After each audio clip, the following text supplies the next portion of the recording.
probably have to write research grants and proposals, and it always amazes me because you're supposed to be talking about what you're going to be doing 4 years down the road, and if science is any good, you don't know what you're going to be doing 4 years down the road. Let me play devil's advocate for a minute and take that point beyond where it was going. The second point that came out of that was, I've spoken to a number of scientists who would actually say, if they had to write a headline, science is broken. And what they meant by that is that there's too many people trying to get too many papers into too few journals. The refereeing process is very difficult. It's not people sitting at the Athenaeum passing the thing around. And somehow there needs to be a different kind of refereeing system for people to judge their work, that maybe there shouldn't be anonymous referees, maybe people should have to sign their referee. Do you have a sense of any of this? Because that's another part of the community, how the community is arranged. No, I think it's a cogent point in that we scientists probably have not applied scientific self-scrutiny to our own cultural norms as much as we should. It's been taken for granted that peer review is the only ritual that can sanctify a finding, even though we know from studies of peer review that it has a number of systematic flaws. The name, the reputation of the person writing the paper makes too big a difference, which you can always guess even when it's blacked out. Too much depends arbitrarily on the choice of referees. If you just pick 2 people, that is such a small sample that the outcome is going to be determined by whether you have someone that's sympathetic or not to the basic approach. And there are alternatives. I think we've inherited a practice that comes from the era in which paper was a limiting resource, that mailing out copies of a journal was so expensive that only a small number of organizations could do it. Now that we do have the internet and as a form of disseminating information, and space is basically limitless, we should look to other models of quality control. And like PLOS, the Public Library of Science, which has some different techniques, such as people can post comments on published papers, and so if a bad paper gets published, it will live with the ignominy of all of the critical remarks. Yeah, I'm not, I've been in that position recently, as one of the positions I have in the American Physical Society, which publishes unpeer-reviewed journal, and there was a global warming skeptics paper that got into it, and then it was interpreted immediately as a scientific finding. I tend to think, I'm not sure, there is an editor friend of mine who would like to publish every paper he gets along with the referee's report beside it. And that's one possibility. It would make better referees reports, I think that's for sure. But I think peer review is like democracy. It's got a lot of problems, but right now I think it works on average, and I don't know if there's a better system, because the problem with the internet is there's no filter. At some level, if you want to, there's so much information out there and so little time to read. We already get too many papers that we can read. We have to, I think as a community, have some filter that allows us to select out. Let me make a radical suggestion that maybe we should evaluate the different methods empirically. As scientists, see which one. That's not a bad idea. But along those lines, Lawrence, do you actually read peer-reviewed articles? No, Brian's exactly right. In our field, by the time it gets peer-reviewed, it's old news. Yeah, I mean, so we basically, everything goes on our online archive, and we just choose what we want to read. And we decide what's garbage on our own, as opposed to reading it in the journal and saying it's garbage. But there is a difficulty with that, though. That is that, so some people are competent to differentiate between stuff that's rubbish and stuff that isn't. And then there are a lot of people out there who aren't really competent to make that. And this is why, providing one's careful about this, that there is some utility in a bottleneck system, which serves, to some extent at any rate, as an expert filter for what comes through. I mean, you could have a situation where let anybody publish what they like on the internet. In fact, they can already. If you've written a paper and you want to publish it on your blog site or something, you can go ahead and do it.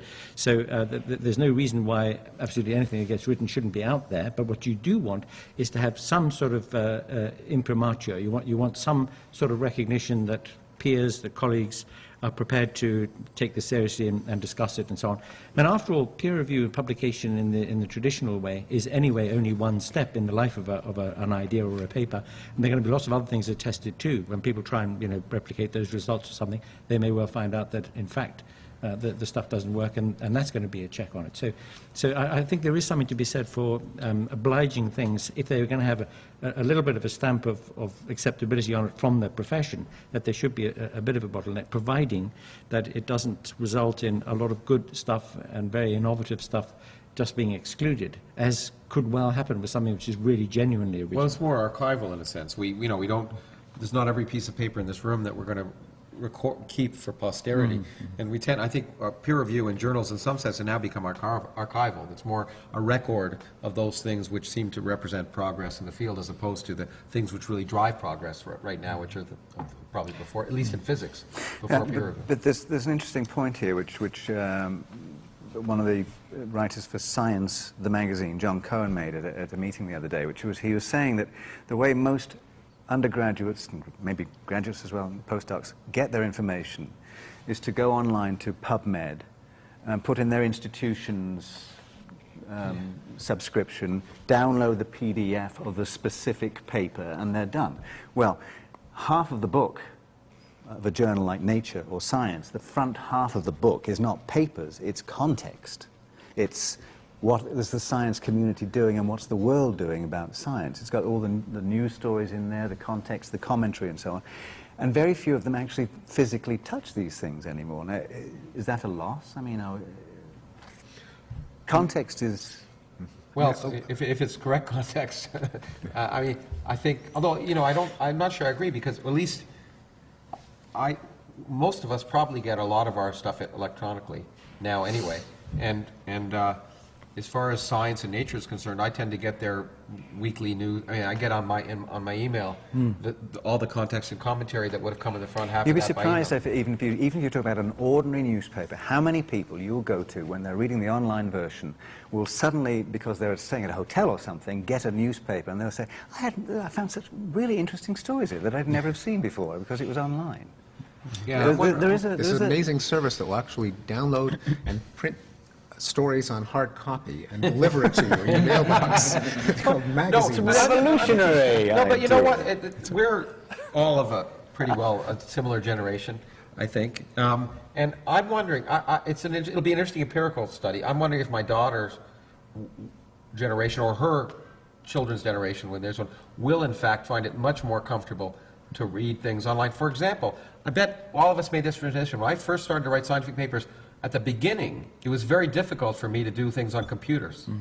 But now, I can't handwrite anything. And that transition has been made. And it could just be that we're just dinosaurs ourselves, and we're relics of this paper generation, and it's not easy for us to get information that way, and that the next generation will find it much more comfortable to do that. I don't know. I think Anthony's objection to the putting it on your blog and I mean the need for a filter is met if other people recommend it. I mean, I often get emails from them saying, "You must read this paper; it's terrific." And if that's from somebody I respect, then I'll go and read it. And so you could sort of have a network of not formal refereeing, but of informal recommendation, and anybody can read. I mean, if Lawrence has a blog and I can read that he recommends this paper, I would do it. Well, we have an imperfect system in physics where not everybody can post to the physics archive. I forget what the requirements are, but you have to reach a certain threshold before you're allowed to freely post articles. Now, that's not always a good thing. I've gotten many phone calls from people, "Will you please be my sponsor so I can post this paper?" And it maybe is, I don't have time to read. I get too many, but on the one hand, you don't want to cut out the people because they don't reach the threshold. On the other hand, it does do what you're saying. It's not quite refereeing, but people have a certain level of experience and already a track record. The other thing, sorry, go ahead. Sure, go ahead. The other thing is that publishing on paper has become so easy now. I get Vanity Press books essentially every day. Yeah, all of us do. And I sort of look and see I don't recognize that publisher's name. And then you realize that it's from the same small town as the author. But I also want to exactly. But I want to jump in. I don't know what it's like in biology, but I think we already operate under your principle. I bet Brian and I do not look at every paper that's on the archive every day, or even the abstracts of every paper. We tend to end up looking at those that are the good papers word of mouth tends to filter, and our students